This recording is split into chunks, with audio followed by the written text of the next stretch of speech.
గాంధీభవన్లో TPCC working president Jaggareddy మీడియాతో మాట్లాడుతున్నారు. Live లో చూద్దాం. భవన్ సంబంధించిన మీడియా వాళ్ళందరూ కూడా నన్ను అడిగారు, ఇలాంటి కామెంట్ చేసింది అంటే అందరూ ఏంటంటే వాస్తవానికి కూడా రాజకీయంగా హరీష్కి జగ్గారెడ్డికి రాజకీయమైన ఎప్పుడు శత్రుత్వం ఆ జిల్లాలో ఉంటుంది, అందులో ఏం అనుమానం లేదు. ఎందుకంటే ఉమ్మడి జిల్లా, దట్ హెడ్ క్వార్టర్ సంగారెడ్డి, ఇప్పుడు సిద్దిపేట హెడ్ క్వార్టర్ అయినా, మెదక్ హెడ్ క్వార్టర్ అయినా, ఇప్పుడు ఇంకో జిల్లా హెడ్ క్వార్టర్ సంగారెడ్డి అయినా, సంగారెడ్డి ఎప్పుడు కూడా టాప్లో ఉంటుంది డిస్టిక్ హెడ్ క్వార్టర్గా. కాబట్టి ఎప్పుడు కూడా ప్రతిపక్ష పార్టీలన్నీ కూడా హెడ్ క్వార్టర్ సంగారెడ్డిలో ఎప్పుడు రాజకీయంగా నా మీద ఎప్పుడు వాళ్ళు వ్యతిరేకమైన టార్గెట్ మీద వాళ్ళు పనిచేస్తారు. వాళ్ళు టార్గెట్ మీద పనిచేస్తారు, అది తప్పు కాదు, అది రాజకీయంగా అది సహజంగా ఉండేటి అవన్నీ. అయితే నేను ఆ రోజు మొన్న గాంధీభవన్ మీడియాలో అడిగారు, నాకు సరే టైం వచ్చినప్పుడు మాట్లాడతా, చూద్దాము, నెల పడుతుందా, 2 నెలలు పడుతుందా, 3 నెలలు పడుతుందా, ఈ మధ్యలో అయిపోయింది. ఈ మధ్యలో కూడా నేను వాళ్ళ సోషల్ మీడియా, కేసీఆర్ కూతురు ఆమె వాళ్ళ సోషల్ మీడియా కానీ, ఈ మధ్యలో పాత ఏదో హరీష్ రావు నేను హరీష్ రావుని కోపమైనవి కానీ అవి అన్నీ తీసి వైరల్ చేస్తున్నారు బాగా. చాలామందికి జగ్గారెడ్డి అది నిజమా అబద్ధమా,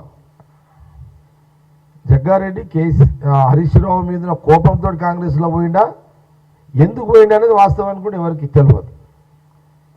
ఒక చర్చకు దారి కేసీఆర్ కూతురు తీసుకొచ్చింది. అందరికీ ఏం తెలుసు, జగ్గారెడ్డి ఏదైనా ఉంటే నిజం చెప్తాడు, నిజం అంటే జగ్గారెడ్డి, వాస్తవాలంటే జగ్గారెడ్డి, ఉన్నది ఉన్నాడు చెప్తాడు అనేది అందరికి తెలిసిన విషయం. నన్ను అడిగిన కారణం కూడా మేము ఆ రోజు మీడియా వాళ్ళు లేదంటే, ఏంటి జగ్గారెడ్డి అది కరెక్ట్, ఆమె అన్నది కరెక్టా రాంగా, జగ్గారెడ్డితో నోటి నుంచి వినాలనే యొక్క ఆతృత మన మీడియా సోదరులు చాలామంది ఆ రోజు వెయిట్ చేశారు. అందులో భాగంగానే ఈరోజు స్పష్టత ఇస్తున్నా. నేను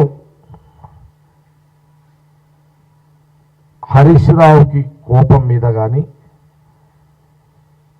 హరీష్ రావుకు వ్యతిరేకంగా కానీ, హరీష్ రావుకి నాకు అసలు నేను ఆ రోజు బీఆర్ఎస్ పార్టీకి విడవడానికి కారణము హరీష్ రావు కాదు. హరీష్ రావు మీద కోపంతో నేను ఆనాటి టీఆర్ఎస్ పార్టీని నుంచి బయటికి పోయింది కాదు. అసలు నేను టీఆర్ఎస్లో నుంచి పోవడానికి హరీష్ రావు కారణమే కాదు. ఆ రోజు నేను కాంగ్రెస్లో పోవడానికి హరీష్ రావుకి అసలు సంబంధమే లేదు.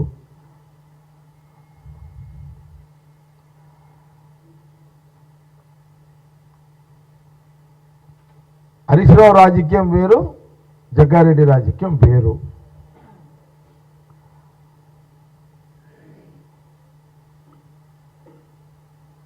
ఆ రోజు జరిగిన సంఘటన అందుకే క్లారిటీ ఇచ్చేసిన. హరీష్ రావు మీద ఉన్న కోపంతో హరీష్ రావు అంటే నాకు రాజకీయం పడదని ఆ రోజు నేను టీఆర్ఎస్ని వదిలిపెట్టిపోయింది కాదు. అది అక్షరాల కేసీఆర్ కూతురు కవిత ఇచ్చిన statement wrong, that's wrong statement. ఇది నిజం, ఇదే నిజం. ఇకనైనా కేసీఆర్ కూతురు అభిమాన సంఘాలు ఆ సోషల్ మీడియాలో అవన్నీ పెట్టుడు బంద్ చేసుకోండి. రాజకీయ విలువలతో కూడుకున్న రాజకీయం చేసుకొని నాయకులు కండి అని హితు యాజ్ ఎ పొలిటీషియన్గా నేను సజెషన్ చేస్తున్నాను. ఇప్పుడు ఆమె ఎవరు, కేసీఆర్ కూతురు కాబట్టి లీడర్ అయింది. జగ్గారెడ్డి ఎవరు, జగ్గారెడ్డి, నేను లీడర్ని. కేసీఆర్ అనే నాయకుడు లేకపోయి ఉంటే కవిత లేదు. కాబట్టి నేనేమంటున్నా, పదే కేసీఆర్ కూతురు అని అంటున్నా. లేదు కదా. నువ్వు కేసీఆర్ కూతురువే, దట్స్ ఆల్. ఇక నువ్వు మీ అయ్యని ఎందుకు అట్లా అంటున్నావు, అది అది మీ వ్యవహారం. కానీ మమ్మల్ని ఎందుకు ఇరికించుకుంటున్నావు అట్లా, అది పద్ధతి కాదు కదా. కాబట్టి మళ్ళీ మళ్ళీ చెప్తున్నాను,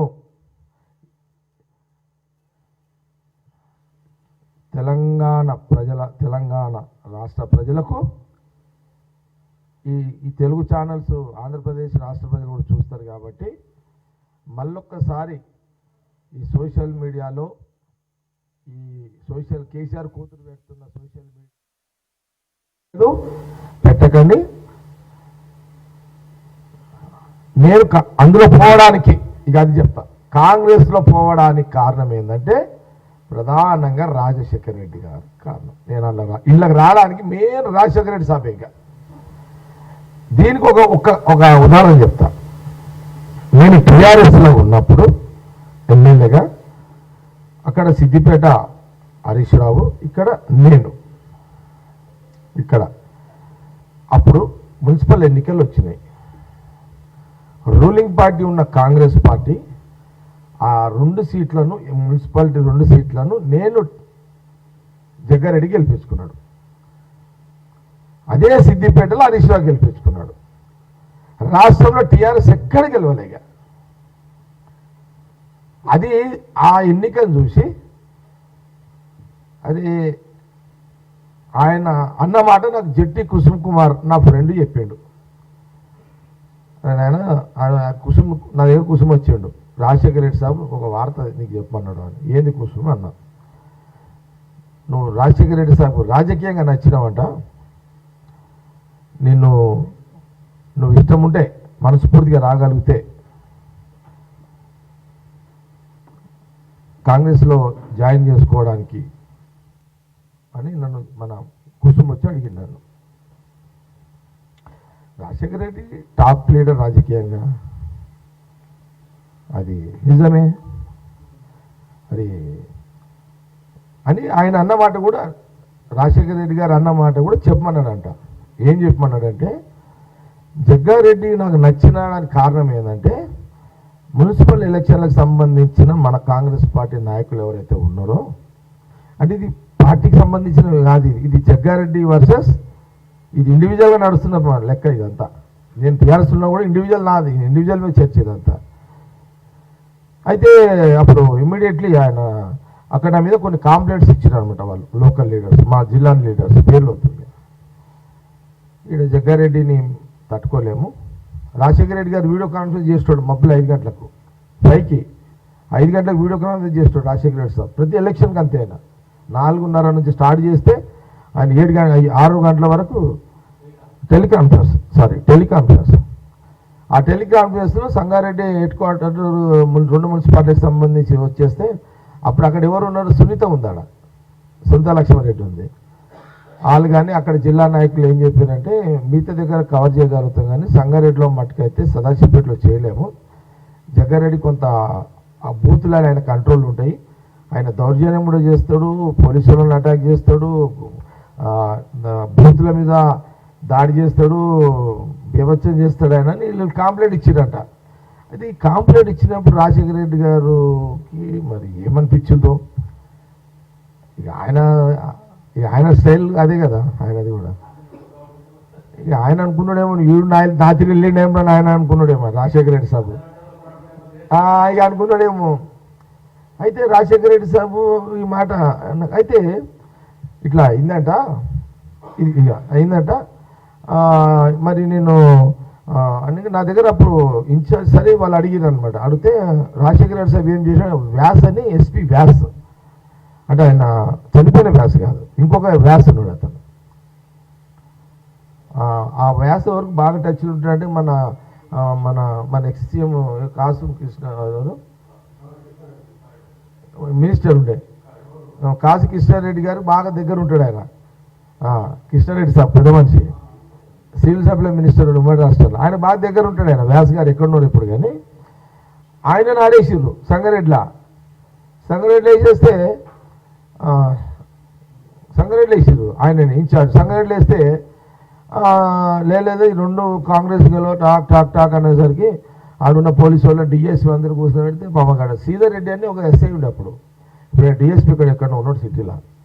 ఆయన అంటే సార్ అనవసరంగా జగ్గారెడ్డి ఎందుకు, జగ్గారెడ్డి ముట్టుకోకపోతే కొంత మనం ట్రై చేస్తే బయటపడవచ్చు, ఆ ముట్టుకుంటే దాన్ని అడ్డం పెట్టుకొని ఇంకా ఆయన ఎక్కువ చేస్తారు సార్ ఆయన ఎందుకు ఆయన నాకు తెలుసు కదా ఆయన అవకాశాన్ని సద్వినియోగం చేసి పడేస్తారు సార్ ముట్టుకోకుండా అని అన్నాడంట. నా సజెషన్ సార్ అంటే ఎస్పీ వ్యాస్ గారు అటు డిఎస్పీ అని ఒక ముస్లిం ఉంటే ఆయన అంటే వ్యాస్ గారితో నేను చూసుకుంటా నేనేం చేయాలో చేస్తా అని చెప్పి నన్ను ఎగ్జాక్ట్లీ 12:30కు హౌస్ అరెస్ట్ చేసాను.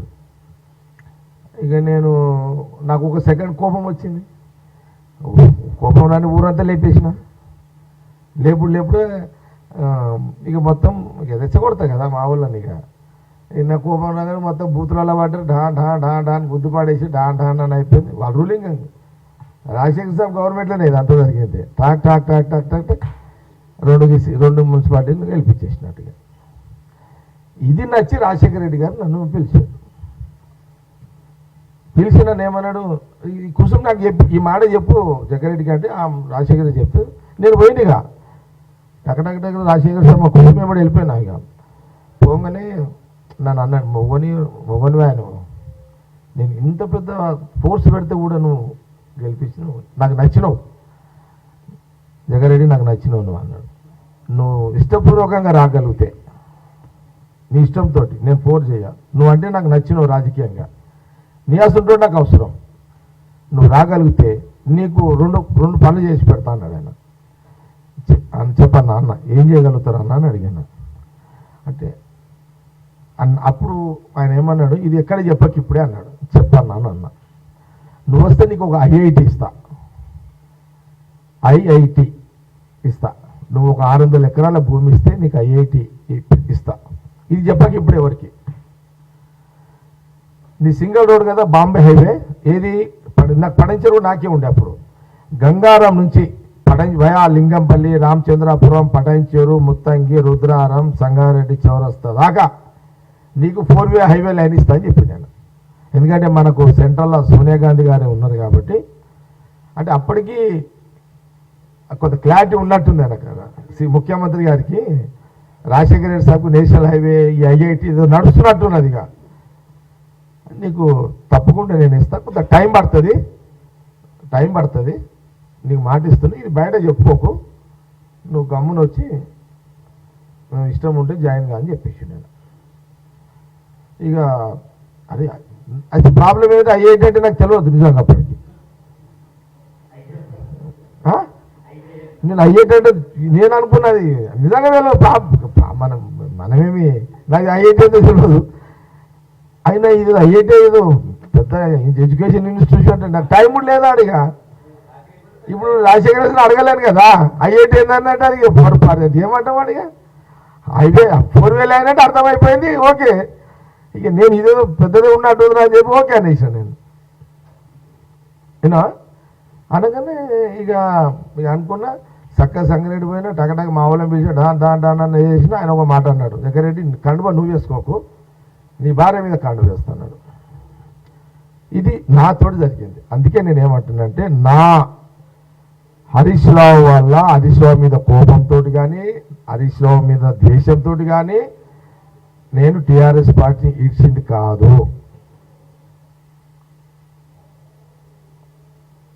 నేను రాజశేఖర రెడ్డి గారు నన్ను నచ్చి నన్ను ఆహ్వానించి నాకు ఈ 2 ఇస్తున్నందుకు,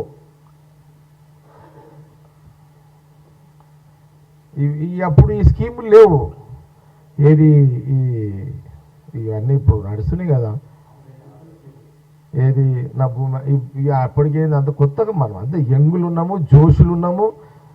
మా దగ్గర పి రామచంద్ర రెడ్డి సార్ గొప్ప లీడర్, మా దగ్గర పి రామచంద్ర రెడ్డి గారు అని మంచి లీడరు, స్ట్రాంగ్ లీడర్ కాంగ్రెస్.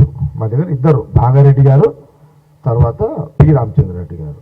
ఇవన్నీ పెద్ద తోపులు ఇవన్నీ.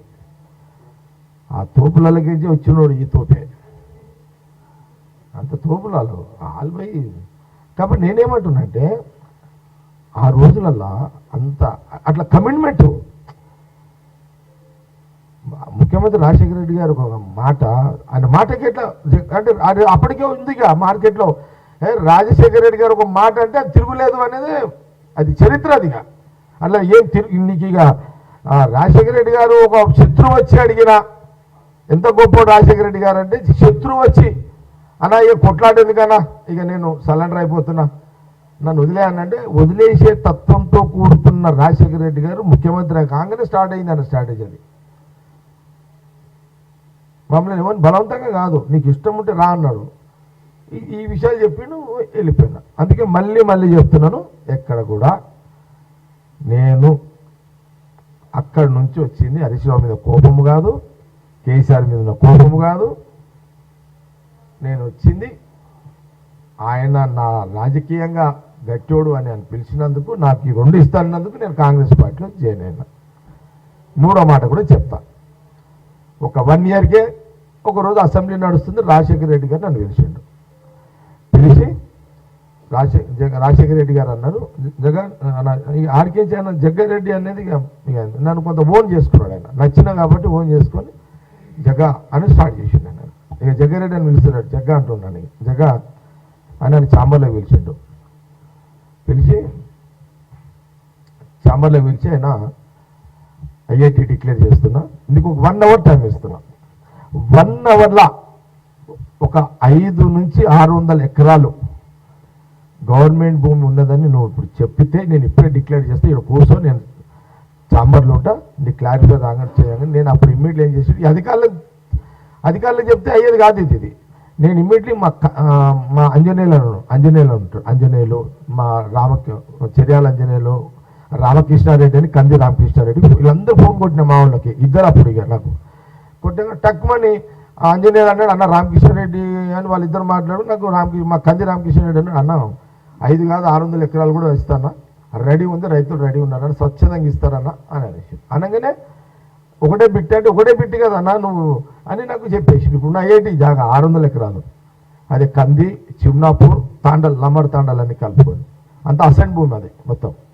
ఇమ్మీడియట్లీ రాజశేఖర రెడ్డి గారు చెప్పిన ఆయన మళ్ళీ ఛాంబర్లోకి వచ్చి అన్న ఉందన్న అనగానే, కన్ఫర్మా, నీకేం ఇబ్బంది లేదు కదా, కన్ఫర్మ్. రాజశేఖర రెడ్డి గారు అన్నారు, జగా ఒక పని చేద్దాం, నువ్వు కన్ఫర్మ్ అన్నావు కదా, రైతులకు సాటిస్ఫాక్షన్ రేట్ ఇచ్చేద్దాం. అప్పుడున్న రేటు వాళ్ళు ఏం అడుగుతారు, అది ఏం అడుగుతున్నారంటే అన్న వాళ్ళు ఎకరానికి పట్టాదారులు అయితేనేమో 6.5 లక్షలు, అప్పుడు భూమి అట్లనే ఉంది. పట్టాదారులు 6.5 లక్షలు అడుగుతున్నారన్న, 3.5 లక్షలు అసైన్మెంట్ రైతులు అడుగుతున్నాను అన్న. 2005-06 అంతే కదా అని అన్న. అనగానే ఆయన ఏమన్నాడు తెలుసా, జగా ఇది ఇక డన్ ఇదిగా అనుకుంటే ఆయన ఏం చేసింది తెలుసా, ఎలాంటి ఆయన అప్పుడే అన్నాడు నాకు తోడు, జగా ఒక పని చేస్తా, ఈ 3.5 లక్షలకి ఎకరాకి ఇచ్చుకుంటూ వాళ్ళకు 100 గదాల జాగిస్తాము, జాగిచ్చుకుంటూ ఆ జాగని అది డెవలప్ అవుతుంది కదా, అయినప్పుడు 3 ప్లాట్ కింద ఇస్తాం కదా మనము, దాన్ని అమ్ముకునే ఒక రైట్స్ కూడా క్యాబినెట్లో పాస్ చేసి ఇస్తాడు. ఆయన పాస్ చేసి ఉండట్లా, ఆయన అట్లా చేసేసి ఉండేగా. అదొకటి. ఐఐటిలో ఎన్ని ఉద్యోగాలు వస్తాయో అని నేను అక్కడనే ఇదంతా ఛాంబర్లు ఇంకా రాలే. అయితే అప్పటికే రాజశేఖర రెడ్డి గారు ఇది ఐఐటి ఏటో పోతున్నదని తెలియగానే బయట ఎవరు సవితా ఇంద్రారెడ్డి, దానం నాగేందర్, మన ఎవరు ముఖేష్ అన్న, ఇంకా హైదరాబాద్ చాలామంది లీడర్స్ ఉంటారు కదా, వీళ్ళందరూ అక్కడ చాంబర్ అవతల ఎట్లయినా మహేశ్వరం తీసుకోవాలని వాళ్ళు ట్రై చేస్తున్నారు, అటేటో తీసుకోవాలని వాళ్ళు ట్రై చేస్తున్నారు. లోపల నేనున్నా, రాజశేఖర రెడ్డి సాబ్ ఉన్నాము, ఇది అంతా నడుస్తున్నది. ఇవన్నీ చేస్తున్నాం. ఇవన్నీ చేస్తూ లాస్ట్కి ఏమన్నాడంటే మరి అని కలెక్టర్ లైన్లో తీసుకున్నాము. అప్పుడు కలెక్టర్ డైరెక్ట్ లైన్లో తీసుకొని మాట్లాడుతున్నాం. అంత ఆయన ఒక అరగంటలో అంత టక్ టక్ టక్ టక్ అయిపోయింది. ఎందుకో ఆయనకు బుద్ధి పుట్టింది. మళ్ళా జగ ఒక పని చేద్దామా, ఏదన్నా అన్న మరి నువ్వు భూమి కొనుక్కుంటావా అని అడిగి, నేను కొంటావా, నాకు టెన్షన్, కొన్ని రోజులు ఆపుతాడు, కొన్ని రోజులు ఆపుతా, నువ్వు భూమి కొనుక్కో, మంచిగా నీకు ఇంత ఎవరు నమ్మేటోళ్ళు అమ్ముతారు కదా, ఉంటావా అని అన్నాడు. నాకు టెన్షన్, ఏమో భూమి కోసం మనము ఆగినామనుకో, మళ్ళా మూడు ఖరాబ్ అయ్యి మళ్ళీ ఎటన్నా చెప్పలేం కదా. అన్న నేనన్నా భూమి వద్ద ఏమొద్దన్నా నాకు టైం బాగుంటే నేను కొంట లేకపోతే లేదు కానీ ఎక్కువ ఇప్పుడు క్లోజ్ చేయన్నా అని చెప్పిన అన్ని ఓకేనా నువ్వు హ్యాపీ అంటే హ్యాపీ అన్నాను. చక్కగా లోపల పోయాడు. కంది, సంగారెడ్డి, ఐఐటి, ఇంకా హైదరాబాద్ లేదు అప్పుడు, ఇంకా సంగారెడ్డి కందిలో సంగారెడ్డిలో ఐఐటి అని ఫలానా కంది గ్రామ పంచాయతీలో 500 నుంచి 600 ఎకరాలు అక్కడ ఐఐటి అక్కడ సంగారెడ్డికి ఇస్తుందని చెప్పి రాజశేఖర రెడ్డి గారు డిక్లేర్ చేశారు. తర్వాత కాలక్రమంలో కంది, ఐఐటి, హైదరాబాద్ అని వచ్చింది. ఎందుకంటే హైదరాబాద్ అనేది ఇంటర్నేషనల్ వరల్డ్ బ్రాండ్ కదా, అది రావాలని హైదరాబాద్ అనేది అప్పుడు మళ్ళీ నన్ను తర్వాత రాజశేఖర రెడ్డి సాబ్ అన్నాడు, జగన్ నీ దగ్గరనే ఉంది కదా హైదరాబాద్, మనకు బ్రాండ్ కదా హైదరాబాదు, అది వరల్డ్ లెవెల్లో, ఎందుకంటే ఇది ఎంత ఇంటర్నేషనల్ కదా, మనం ఐఐటి అనేది చాలా ఇది వస్తుంది దీనికి, కాబట్టి అంటే ఈ పర్లేదన్న ఏముంది ఆడైతే ఏముంది పేరే హైదరాబాదే కదా ఏముందని కంది, ఐఐటి, హైదరాబాద్. ఇది ఇది ఇది జరిగింది యాక్చువల్గా. వీళ్ళకు కేసీఆర్ కూతురికి అది వాళ్ళకి అవగాహన లేదు, వాళ్ళకి ఆలోచన లేదు. ఇక వాళ్ళు ఎందుకేం మీడియాలో మాట్లాడుతారో తెలియదు.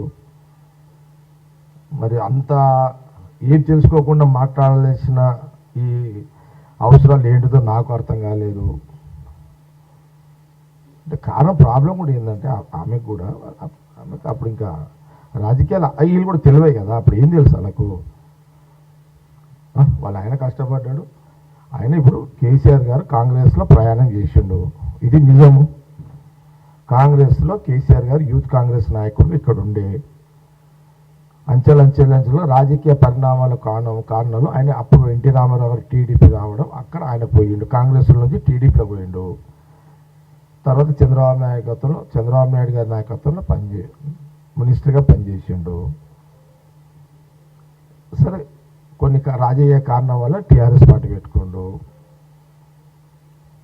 అల్టిమేట్ ఇవన్నీ ఈ సముద్రంలో నుంచి పోయిన ఉపనదులే ఇవన్నీ. ఏది కాంగ్రెస్ సముద్రంలో నుంచి పోయిన ఉపనదులే ఇవన్నీ. కాంగ్రెస్ చాలా సందర్భాలు చేసిన కాంగ్రెస్ పార్టీ అనేది ఒక సముద్రము, ఇందులో నుంచే నదులుగా కొన్ని కాలువలు అయిపోతాయి అన్నమాట. కాలువలు పోయి నదులు అయిపోతాయి, కాలువలు పోయి సముద్రంలో వచ్చే కొన్ని బిందువు నీళ్లు అట్లా పారుకుంటూ కాలువలు పోయి నదులు అయిపోయినాయి అవి.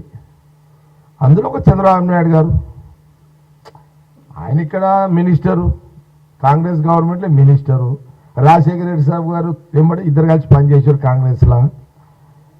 ఈయన ఇట్లనే కాంగ్రెస్లో ఉన్నాడు, చంద్రబాబు నాయుడు గారు ఇంకో పార్టీ పెట్టుకుంటూ, కేసీఆర్ గారు అటుపోయిండు. ఇట్లా కాలక్రమంలో అన్ని అట్లా కొంత విధి నిర్ణయము కాలక్రమంలో ఇవన్నీ జరుగుతుంటాయి. అది తప్పు, ఇది కరెక్ట్, ఇది రాంగ్ అని కాదు. అల్టిమేట్ సముద్రం లాంటి కాంగ్రెస్ పార్టీ నుంచి పోయిన వాళ్ళే కాలువలు పోయి నదులు పోయి రాజకీయాలు అట్లా నడుస్తుంది. కాబట్టి అందుకే ఇది ఒక 6 నెలలు చెప్పాలని ఇంత నిజము 6 నెలలు. ఇక నేను ఇప్పుడు కూడా ఎందుకు వచ్చినంటే మొన్న రోజు ఆ సోషల్ మీడియా రీల్స్ చూస్తుంటే ఇదే వస్తుంది. అమ్మాయి మళ్ళీ ఈ బుకింగ్ చేసుకుంటారా అవి రీల్స్ అక్కడ ఏం చేస్తారో మనకు తెలియదు, కానీ అవి పదే వస్తున్నాయి. ఎందుకు ఇప్పుడు జిల్లాలో ఎవరు, అది అందరు జిగమెరిగిన సత్యం, రాజకీయంగా ఇప్పుడు జగ్గారెడ్డి హరీష్ రావుకు వారు నడుస్తున్నట్టు. ఎప్పుడు ఇది కాంగ్రెస్, అది బీఆర్ఎస్, మేమిద్దరం నాయకులం కాబట్టి వారు ఉంటుంది. నాకు తెలుసు, నేను మొన్న 2017లో రాహుల్ గాంధీ గారు సభ పెట్టినప్పుడు హరీష్ రావుని పిలిచి కేసీఆర్ తిట్టిండంట. అరే ఏమ్రా, రాహుల్ గాంధీ సభ జగ్గారెడ్డి అంత పెద్ద సభ ఏర్పాట్లు చేస్తే నువ్వేం చేస్తున్నావు అని తిట్టిండట. నాకు బయట తెలిసింది, నాకు ఎవరో చెప్తారు, ఎవరో తిట్టినాక నెక్స్ట్ ఎట్లా ఓడగొట్టాలి, ఏం చేయాలి, ఇవన్నీ డీజీలు నడిచినాయి. అదే కదా పంచాయతీ నడిచింది అంతా. తర్వాత ఎప్పుడు నడుస్తూనే ఉంటాయి పోలీసులతోటి. ఇక పోలీసు వాళ్ళు కూడా ఏం చేస్తారు భయ్, తప్పదు వాళ్ళకు కూడా. మన గవర్నమెంట్ ఉంటే మనం ఏమంటే వేస్తారు, వాళ్ళ గవర్నమెంట్ వాళ్ళు మనం ఏమంటే ఆలోచిస్తారు. ఇక పోలీసులు కూడా ఏం చేయలేరు కదా, పోలీసులు పార్ట్ ఆఫ్ గవర్నమెంట్. వాళ్ళు ఏ గవర్నమెంట్ ఉంటే వాళ్ళు మాట వినాల్సిందే, వాళ్ళు వింటారు. కాబట్టి నేనేమంటున్నానంటే ఇంత విషయం చెప్పడానికి కారణం కూడా ఏంటంటే ఆ రోజు నేను రాజశేఖర రెడ్డి ఆహ్వానం మేరకే నేను టీఆర్ఎస్ పార్టీ వదిలి బయట కాంగ్రెస్ పార్టీ వెళ్ళడం జరిగింది. నేను కాంగ్రెస్లో పోవడానికి హరీష్ రావు మీద కోపం కాదు, హరీష్ రావు మీద ద్వేషము కాదు. ఆ నిర్ణయానికి హరీష్ రావుకి ఎలాంటి సంబంధం లేదు. ఆయన పిలవడము, ఐఐటి నేషనల్ హైవే రోడ్డు ఇస్తా అనడము, నేను పోవడము, రెండిటికి శంకుస్థాపన, రెండిటికి ఇనాగ్రేషన్లు అయిపోయినాయి. ఇప్పుడు దాదాపు ఐఐటిలో ఆ ప్రాంతంలో ఇప్పుడు దాదాపు 1500-2000 మంది ఎంప్లాయ్మెంట్. ఆ కందికి సంబంధించి చుట్టుపక్కల వాళ్ళు ఒక 500-600 మంది ఇప్పటికి వాళ్ళందరూ అందరూ జాబ్ చేస్తున్నారు. ఇంకా ఇంకా డెవలప్ అవుతున్న కొద్దికి అది అవుతుంటుంది. ఇది నిజము, ఇదే వాస్తవం.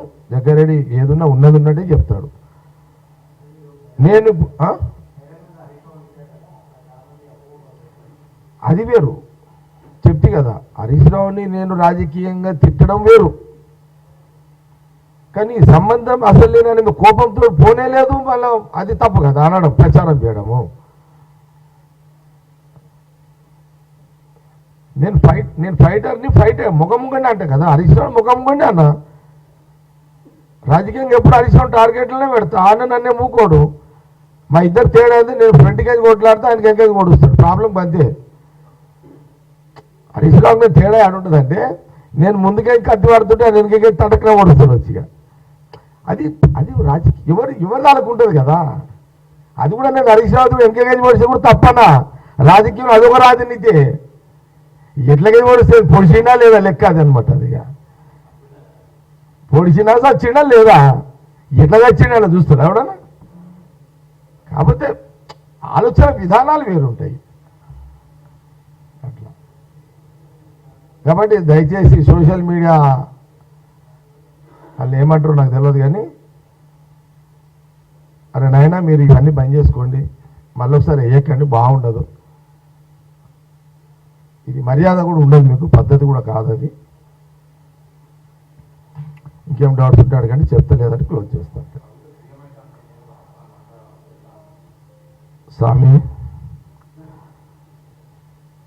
ఈ ముఖ్యమంత్రి ఇది సీఎం అయితే ఏమైనా మాట్లాడితే నాకైతే నాకు ఇరిటేట్ అవుతుంది మీ అమ్మ.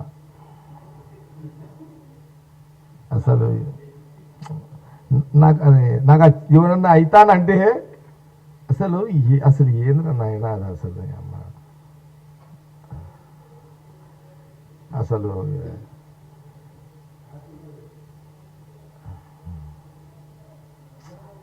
కానీ అసలు ఎవరన్నా అది మాట్లాడుతుంటే ఈ మధ్యలో నాకు చిరాకు వస్తున్నది ఎవరన్నా మాట్లాడుతుంటే.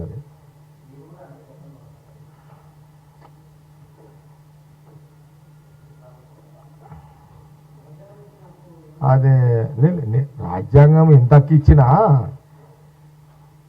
ఇక డైరెక్ట్గా కౌన్సిల్ నిలబడినోడు కూడా ఇక సీఎం అవుతాంటే ఎట్లా భయ్, నాకు అర్థం కాదు. కానీ అమ్మాయి సీఎం భయ్, నేను 19 సంవత్సరాలకే మున్సిపల్ కౌన్సిలర్ అయినా భయ్.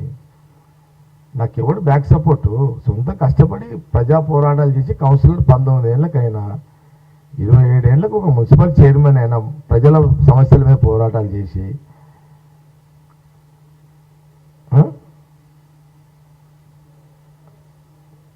కేసీఆర్ పార్టీ పెట్టాడు, నా తెలుగు చూపించింది. నరేంద్ర గారు తక్కువ పరిచయం చేసిండు అనుకుంటున్నావా?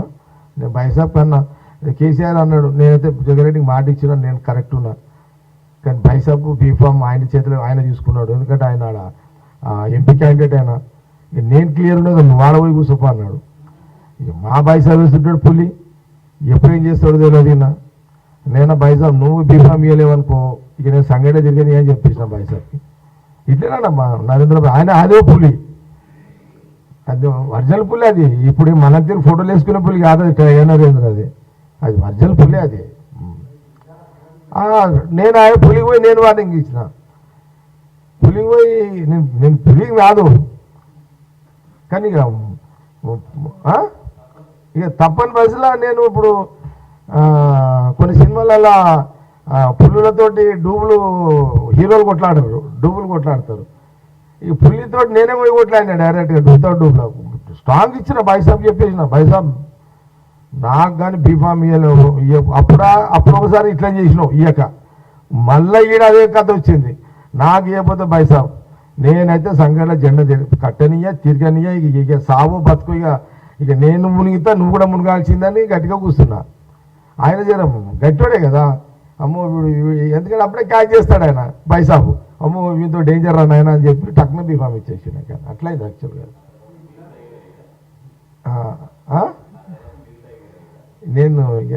నేను ఈ మధ్యలో జంతువులు పెట్టుకుంటలేదు పేర్లు అది కూడా ఏమంటే అడుగు పెడుతున్నాడు ఇప్పుడు అది కూడా ప్రాబ్లం అవుతుంది అంత ఏది అవునవునవునవును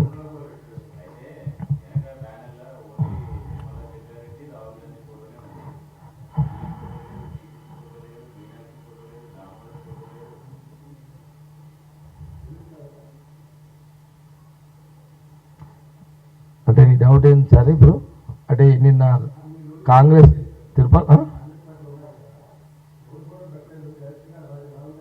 నేను కాంగ్రెస్ పార్టీలో ఉన్నది నిజమే కాంగ్రెస్ నాయకుడిని నిజమే వెనక ఆయన నిన్న సర్పంచ్ల సన్మాన కార్యక్రమంలో ఒక రాహుల్ గాంధీ ఫోటో ఉంది ఆయన మా నాయకుడు అది నిజమే ప్రాబ్లం ఎక్కడ వచ్చింది ఇప్పుడు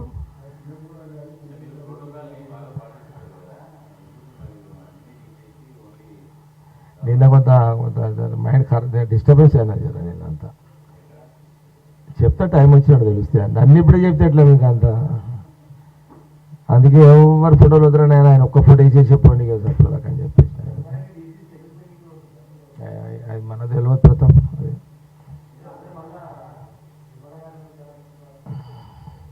ఇక తర్వాత అంటే మనమేమి ఇంట్రెస్ట్ లేము దాంట్లో ఆల్రెడీ ఆయన దామోదర్ సాబ్ ఒకరికి లెటర్ ఇవ్వమంటే కూడా ఇచ్చేసిన కదా నేను ఆయన ఏదో ఉజ్వల్ రెడ్డికి లెటర్ అంటే ఇచ్చేసిన ఇక తర్వాత ఏమైందో దామోదర్ మినిస్టర్ గారికి ఆ సురేష్ శెట్టి గారికి ఆ సంజయ్ రెడ్డికి తెలుసు వాళ్ళ ముగ్గురికే తెలుసు అది ఇక మళ్ళీ దామోదర్ సాబ్ నాకు మాట్లాడలేడు నేను ఆయనకి చేయలేదు ఆయన ఏమైనా చేస్తే నేను చెప్తుంటే ఇక ఆయన నాకు ఏనప్పుడు ఏందో పెద్దల వ్యవహారం వాళ్ళు ఏమైనా చేసుకోపోయినా అక్కడ వదిలేసిన మేము నామినేషన్ కూడా వేయలేదు కదా నేను ఉండాలని చెప్తే ఎవరు కాదన్నారు కానీ మేము వద్దనే అనుకున్నాను నిర్మల కూడా అన్నది వద్దులే 5 ఏళ్ళు ఉన్నాం కొత్తలకు అవకాశం ఇస్తే బాగుంటుంది అంటే ఆయన దామోదర్ సాబ్ చెప్తున్నాడు కదా ఉజ్వల్ రెడ్డికి లెటర్ ఇచ్చేద్దామంటే నేను ఇచ్చేసిన ఆల్రెడీ నిర్మల చెప్తే ఇచ్చేసిన నేను కూడా అనుకున్నా వద్దులే ఎందుకులే అని చెప్పాను ఇక అదేమో దామోదర్ సాబ్ వాళ్ళకి తెలుసు ఏమో మనకేం తెలుస్తుంది అంత ఇక అవన్నీ ఆడబెట్టుకుంటాం ప్రశాంత్